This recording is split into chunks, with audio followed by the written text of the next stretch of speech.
صلی اللہ علی محمد صلی اللہ علیہ وسلم. اللهم صل على محمد النبي الأمي وعلى آله وسلم تسليما. اعوذ باللہ من الشیطان الرجیم. بسم اللہ الرحمن الرحیم والصلاة والسلام علی رسول الکریم. بخاری شریف ہمارے زیر مطالعہ ہے اور آج ہم انشاءاللہ تعالیٰ اس کا باب نمبر 24 پڑھیں گے. اب تک ہم باب الایمان ہی پڑھ رہے ہیں اور باب الایمان میں ہم ایمان کے مختلف درجے، ایمان کی مختلف شاخیں، کفر کی علامات، ظلم کی علامات اور اس طرح کی مختلف چیزیں پڑھ چکے ہیں.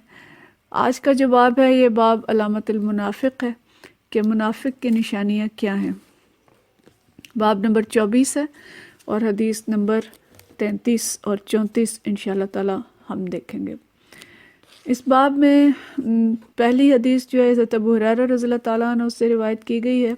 فرماتے ہیں قال نبی صلی اللہ علیہ وسلم آیت المنافق ثلاث، کہ منافق کی 3 علامتیں ہیں. اذا حدث کذب، جب بات کرے تو جھوٹ بولے.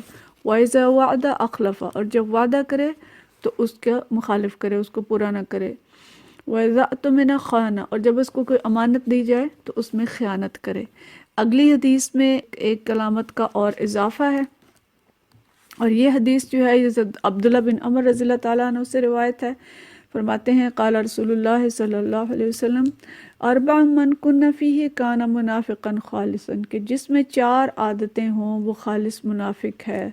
ومن کانت فیہ خصلۃ، اور جس میں سے کوئی ایک خصلت ان میں سے ہو، کانت فیہ خصلۃ من النفاق، تو اس میں ایک خصلت نفاق کی پائی جائے گی. حتی یدعہا، جب تک کہ وہ اس کو چھوڑ نہ دے. اور وہ 4 علامتیں کیا ہیں؟ اذا اؤتمن خان، جب امانت دی جائے تو خیانت کرے. واذا حدث کذب، جب بات کرے تو جھوٹ بولے. واذا عاہد غدر، اور جب وعدہ کرے تو اس کو پورا نہ کرے اس میں. واذا خاصم فجر، اور جب کسی سے لڑائی کرے تو گالیوں پر اتر آئے. یہ 2 احادیث جو بیان کی گئیں یہ دونوں کی گئی ہیں منافق کی نشانیوں کے بارے میں. منافق کون ہے اور نفاق کسے کہتے ہیں؟ نفاق شریعت میں جو ہے یہ تو اس شخص کو کہا جاتا ہے منافق جس کے دل میں ایمان نہ ہو لیکن ظاہراً وہ مومن بنا ہو. یہ وہ لوگ ہیں جو اعتقادی منافقین ہیں اور انہی کے بارے میں سورہ نساء کے اندر جو آیت آئی ہے کہ ان المنافقین فی الدرک الاسفل من النار، کہ منافق جو ہیں وہ دوزخ کے جہنم کے سب سے نچلے گڑھے میں ہوں گے. اور عملی منافق کون ہے؟ کہ جس کے دل میں ایمان کمزور ہو یا اس میں جو اس کا ایمان کا پودا ہے، علماء کہتے ہیں کہ اس میں نفاق کا گھن لگا ہو اور اس کی وجہ سے اس کے اعمال جو ہیں وہ درست نہ ہوں. تو نفاق اصلاً اگر ہم دیکھیں اس کے لغوی معنی تو اس کی علماء نے جو تشریح لکھی ہے کہ نفق سے مراد ایک ایسی چیز ہے جس کے دونوں طرف سوراخ ہو. جیسے کوئی پائپ ہے اور اس کے دونوں طرف میں سوراخ ہے اور کوئی چیز پائپ کی ایک سائڈ سے داخل ہو اور دوسری سائڈ سے نکل جائے تو اس کو کہیں گے کہ یہ نفق ہے. تو نفاق یا منافق جو کہا جاتا ہے اس کو بھی اسی حوالے سے کہا جاتا ہے کہ اس کے اندر ایک طرف سے ایمان داخل ہوتا ہے اور دوسری طرف سے نکل جاتا ہے. تو قرآن پاک میں اس گروہ کا بہت ذکر کیا گیا ہے، اسی لیے کیا گیا کہ مسلمان اس خصلت سے بچ جائیں اور دوزخ سے بچ جائیں اور دوزخ کے سب سے نچلے گڑھے سے بچ جائیں. حتیٰ کہ ایک سورۃ المنافقون ان کے بارے میں نازل ہوئی اور اس کا آغاز بھی اسی بات سے ہوتا ہے.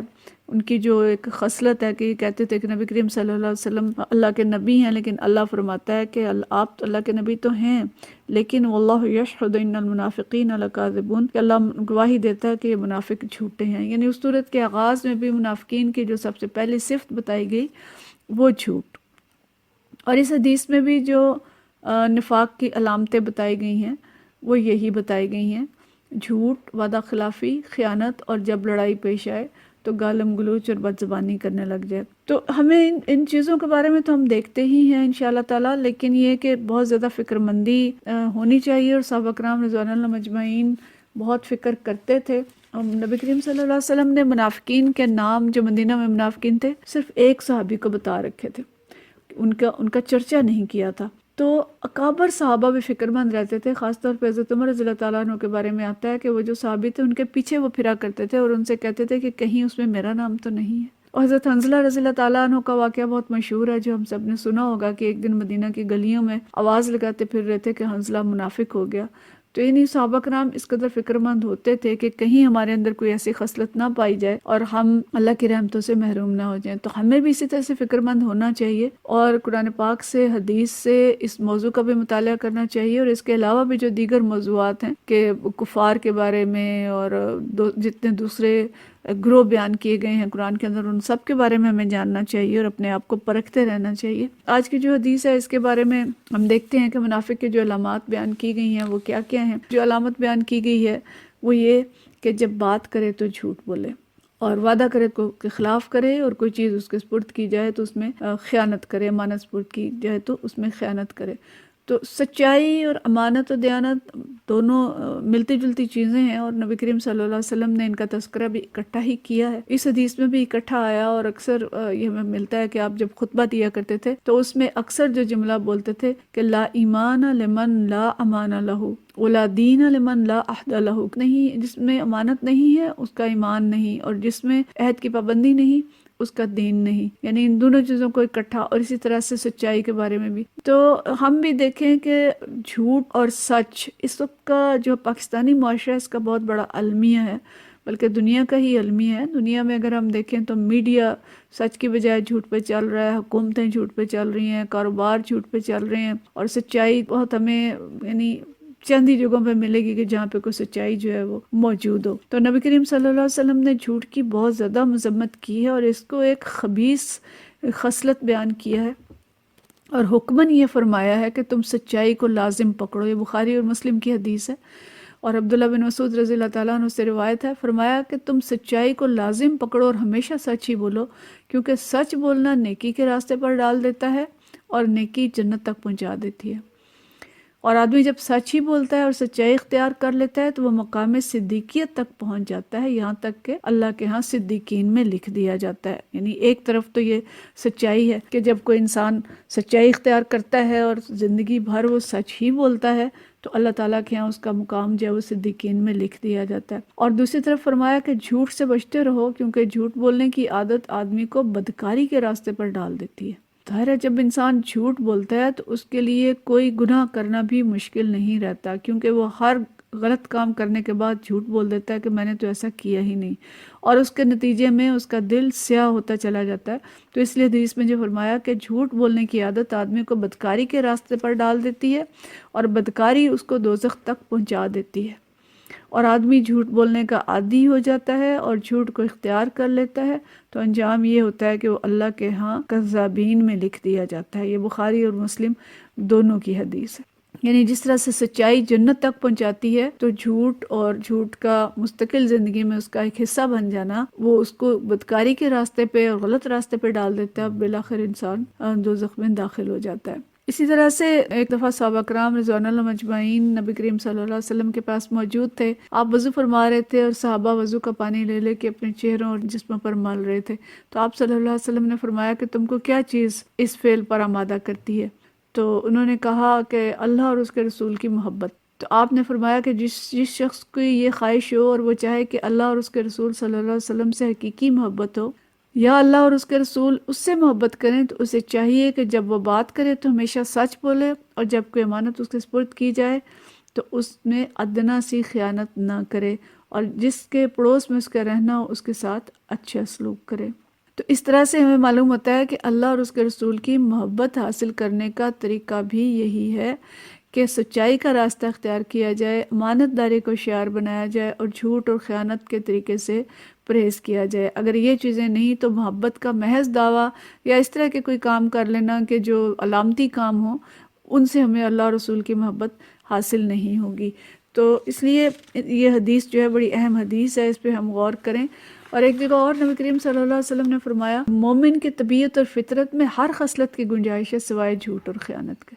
یہ مسند احمد کی بھی حدیث ہے اور بار بار دیگر کتب میں بھی آئی ہے کہ سب کچھ ہو سکتا ہے لیکن مومن جھوٹا نہیں ہو سکتا اور خائن نہیں ہو سکتا. ظاہر ہے ان دونوں چیزوں کا تعلق ایمان کے ساتھ ہے اور یہ دونوں علامتیں منافق کی علامتیں ہیں. اور مومن جو ہے وہ سچا ہوتا ہے، وہ امانت دار ہوتا ہے، وہ عہد کا پابند ہوتا ہے. ایسا نہیں ہو سکتا کہ وہ جھوٹ بولے اور اس طرح کے غلط کام کرے. پھر آپ صلی اللہ علیہ وسلم نے یہ بھی فرمایا، حضرت عبداللہ بن عمر رضی اللہ تعالیٰ عنہ سے جامع ترمذی کی یہ حدیث ہے کہ جب بندہ جھوٹ بولتا ہے تو فرشتے اس کے جھوٹ کی بدبو کی وجہ سے فرشتے 1 میل دور تک چلے جاتے ہیں. تو جس طرح سے ہم مادی زندگی میں خوشبو اور بدبو محسوس کرتے ہیں، فرشتے اسی طرح سے جو روحانی زندگی ہے اس میں بھی بو اور بدبو جو ہے، خوشبو اس کو محسوس کرتے ہیں. اس لیے یہ فرمایا کہ فرشتے اس کو محسوس کر کے انسان یعنی اتنا گندا ہوتا ہے کہ اس سے دور چلے جاتے ہیں. تو ہمیں ان ساری چیزوں کے بارے میں سوچنا چاہیے. جھوٹی قسم کو بھی ایک نحوست قرار دیا گیا کہ جس شخص نے حاکم کے سامنے جھوٹی قسم کھائی تاکہ اس کے ذریعے کسی مسلمان کا مال مار لے تو قیامت کے دن اللہ کے سامنے اس حال میں پیش ہوگا کہ اللہ اس پہ سخت غضبناک ہوگا. اور اسی طرح سے جو جھوٹے تاجر ہیں ان کے بارے میں بڑی سخت وعید ہے کہ تاجر لوگ قیامت کے دن بدکار اٹھائے جائیں گے سوائے ان خدا پرست تاجروں کے جنہوں نے اپنی تجارت میں تقوی اور حسن سلوک اور سچائی کو برتا ہوگا. تو یہ بنیادی احادیث ہیں. اور اسی طرح سے جو قرآن پاک کے اندر بھی بہت ساری آیات ہیں لیکن ہمارے پاس وقت کم ہے، لیکن ایک آیت ہے کہ جو ہم ضرور سن لیں، سورہ الاحزاب کی آیت کہ یا ایھا الذین آمنوا قولوا قولا سدیدا، کہ اے لوگو جو ایمان لائے ہو سچی بات کرو. یصلح لکم اعمالکم ویغفر لکم ذنوبکم، کہ اللہ تعالیٰ اس سے تمہارے اعمال درست کر دے گا اور تمہارے گناہ معاف کر دے گا. تو بددیانتی اور جھوٹ اعمال کو خراب کرتے ہیں، معاشرے کو خراب کرتے ہیں، اور سچائی جو ہے وہ ہمارے اعمال کو بھی درست کرتی ہے، ہمارے گناہ اس کے ذریعے سے معاف ہوتے ہیں. اسی آیت کا اگلے حصے کو اگر ہم جائیں تو اس سے بڑی کامیابی نصیب ہوتی ہے. تو اس وقت اگر ہم معاشرے کی حالت دیکھیں اور عمومی طور پہ بھی ہم دیکھیں تو خیانت اور جھوٹ جس قوم کے اندر آ جاتا ہے اس قوم کو تباہ و برباد کر دیتا ہے. کسی قوم کے اگر تاجر جھوٹے اور خائن ہو جائیں، استاد، حکمران، عامت الناس، تو وہاں پہ کیا ہوگا؟ ظلم ہوگا، کرپشن ہوگی، زیادتی ہوگی، عدالتوں میں جھوٹی گواہیاں دی جائیں گی، اگر اداروں میں کام میں خیانت ہوگی، بیویاں شوہر سے خیانت کریں یا شوہر بیویوں سے خیانت کریں تو معاشرتی انتشار کی صورتحال کیا ہوگی اور باہمی اعتماد کی صورتحال کیا ہوگی. یہ شاید صرف اگر جھوٹ بول کر بیچی جائیں، ان میں ملاوٹ کی جائے، صارفین کے حقوق پر ڈاکہ ڈالا جائے تو اس معاشرے کے اندر لڑائیاں، جھگڑے، قتل و غارت عام ہو جائے گی. اس لیے اسلام جو ہے وہ بیماری کو جڑ سے پکڑتا ہے اور معاشرے کے استحکام اور دنیوی اور اخروی زندگی کی بہتری اور فلاح کے لیے حسن اخلاق کو پروان چڑھاتا ہے اور رذائل اخلاق کی مذمت کرتا ہے اور ان سب چیزوں کو ایمان کے ساتھ جوڑتا ہے.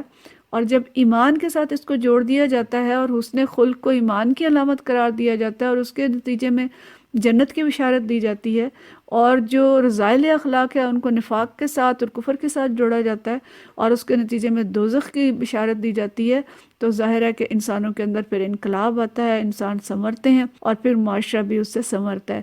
تو تیسری صرف جو اس حدیث میں تذکرہ کیا گیا وہ وعدے کی پابندی ہے. اس کو بھی ہم دیکھیں کہ وعدہ خلافی کرنے والے کے لیے کتنی سخت وعیدیں ہیں. اور وعدہ سے مراد اللہ اور بندے کا عہد بھی ہے، بندے اور بندے کا عہد بھی ہے، اقوام اور ممالک کے درمیان جو معاہدے ہیں وہ بھی ہیں، نکاح بھی اس کے اندر شامل ہے، باہمی تجارت کے لین دین، ساری چیزیں اس کے اندر شامل ہیں. اور وعدہ پورا کرنا بھی دراصل سچائی ہی کی ایک عملی قسم ہے، اور وعدہ خلافی ایک طرح کا عملی جھوٹ ہے، اور عہد کو پورا نہ کرنے والے فاسق ہیں. سورہ بقرہ کے اندر جو ان کی مثال دی گئی بالکل ابتدا ہی میں کہ جو لوگ اللہ کے ساتھ کیے ہوئے وعدے پورے نہیں کرتے، الذین ینقضون عہد اللہ من بعد میثاقہ، کہ جو اللہ کے ساتھ کیا ہوا پکا عہد کرنے کے بعد اس کو توڑ دیتے ہیں، ما یقطعون ما امر اللہ ان یوصل بہ، تو ان لوگوں کے بارے میں کہا گیا کہ اولئک هم الفاسقون، کہ یہ لوگ فاسق ہیں.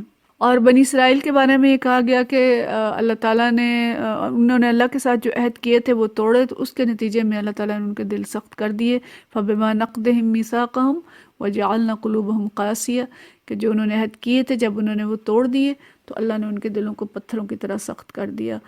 تو عہد کی پابندی بھی ایمان کی علامت ہے اور عہد کو توڑنا نفاق کی علامت ہے. عہد کی پابندی کرنے والوں سے اللہ تعالیٰ محبت کرتا ہے. بلا من اوفى بعہدہ واتقى فإن اللہ يحب المتقین، اور جو عہد کو پورا نہیں کرتے اور تھوڑی قیمت پہ اس کو بیچ ڈالتے ہیں ان کے لیے بڑی سخت وعید ہے. اسی سورہ آل عمران ہی کی آیات ہیں، اور اس کے بارے میں آیا کہ اللہ تعالیٰ قیامت کے روز نہ ان سے بات کرے گا، نہ ان کی طرف دیکھے گا، نہ انہیں پاک کرے گا، بلکہ ان کے لیے سخت دردناک سزا ہے. تو اسی طرح سے جو اگلا اس کے اندر ذکر آیا ہے کہ جب لڑائی کا موقع آئے تو گالم گلوچ پہ اتر آئے.